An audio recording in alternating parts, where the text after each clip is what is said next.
किसी से पढ़ता है। मुझे क्या लगता है कि आप मेरे बारे में क्या सोच रहे हैं।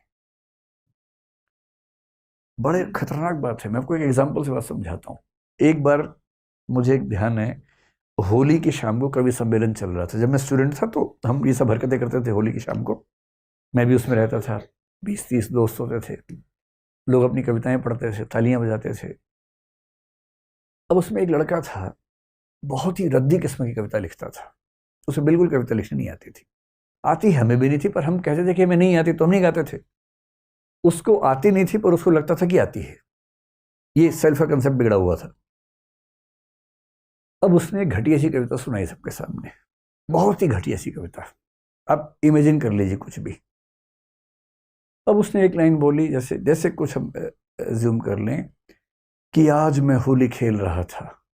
ठीक है, सामान्य सी बात है, लेकिन लोग मजे लेने वाले बैठे थे। उन्होंने कहा वाह क्या बात कही है, वाह, अरे वाह वाह, फिर से बोलिए, फिर से बोलिए, फिर कहिए, वाह क्या, सुभान अल्लाह सुभान अल्लाह, ये सब करने लग गए। अच्छा, बाकी सबको पता है कि मजाक चल रहा है, सब मुंह दबा के हंस भी रहे हैं। उस बेचारे को समझ नहीं आ रहा कि मजाक चल रहा है, और उसको लग रहा है कि इतनी घातक बात लिख दी मैंने, जबकि लिखा क्या है, आज मैं होली खेल रहा था। अच्छा, मजाक उड़ाने वाले भी ना सीरियस मुंह बना के मजाक उड़ा रहे हैं। सब समझ रहे हैं मजाक चल रहा है, एक वही नहीं समझ रहा। तो फिर उसने शर्माते हुए कहा, अच्छा आप कह रहे तो फिर से सुनाते हैं। आज मैं होली खेल रहा था, वाह वाह वाह, फिर क्या हुआ, फिर क्या हुआ। अब उसने ऐसे 3-4 लाइन सुनाई जिससे कोई वैल्यू नहीं थी कविता के रूप में। पर जब वो मन से उतरा, इतनी तालियां पीटी सब लोगों ने, इतनी तालियां, नहीं एक बार फिर सुनाइए, फिर सुनाइए, हम लिखेंगे, अब सुनाइए, हम लिखेंगे इसको, हम घर पे भेजेंगे, ये सब करने लग गए। वो बेचारा सुना रहा है, सब लोग नोट नोट कोई नहीं कर रहा है, ऐसे पेन घिमा रहे हैं, ऐसे ऐसे काटे पीटे बना रहे हैं, सिर्फ दिखाने के लिए कि हम क्या कर रहे हैं। और अंत में उसे खूब तालियां बजा के कुछ पुरस्कार दे दिया। आपको प्रथम पुरस्कार आपको दिया जाता है। अब जब वो चला गया, सब ठहाके मार रहे हैं, कैसा पागल आदमी है।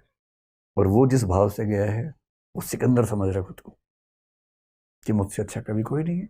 अब तो निराला और कालिदास का स्थान, तुलसीदास का स्थान खतरे में है। कबीर का तो कोई पूछेगा भी, कबीर को तो मेरे बात तो वो इस भाव में है।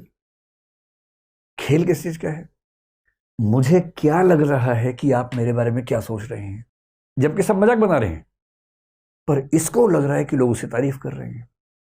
और इस लगने से उसका सेल्फ कॉन्फिडेंस इतना बढ़ गया कि इसको अब लगता है कि आज मैं ऊपर आसमान नीचे, ये उस भाव में आ गया है। ये है सेल्फ कंसेप्ट। और हमारा सेल्फ कॉन्फिडेंस कितना होगा, एग्जैक्टली उतना होगा जैसा हमारा सेल्फ कंसेप्ट बना है।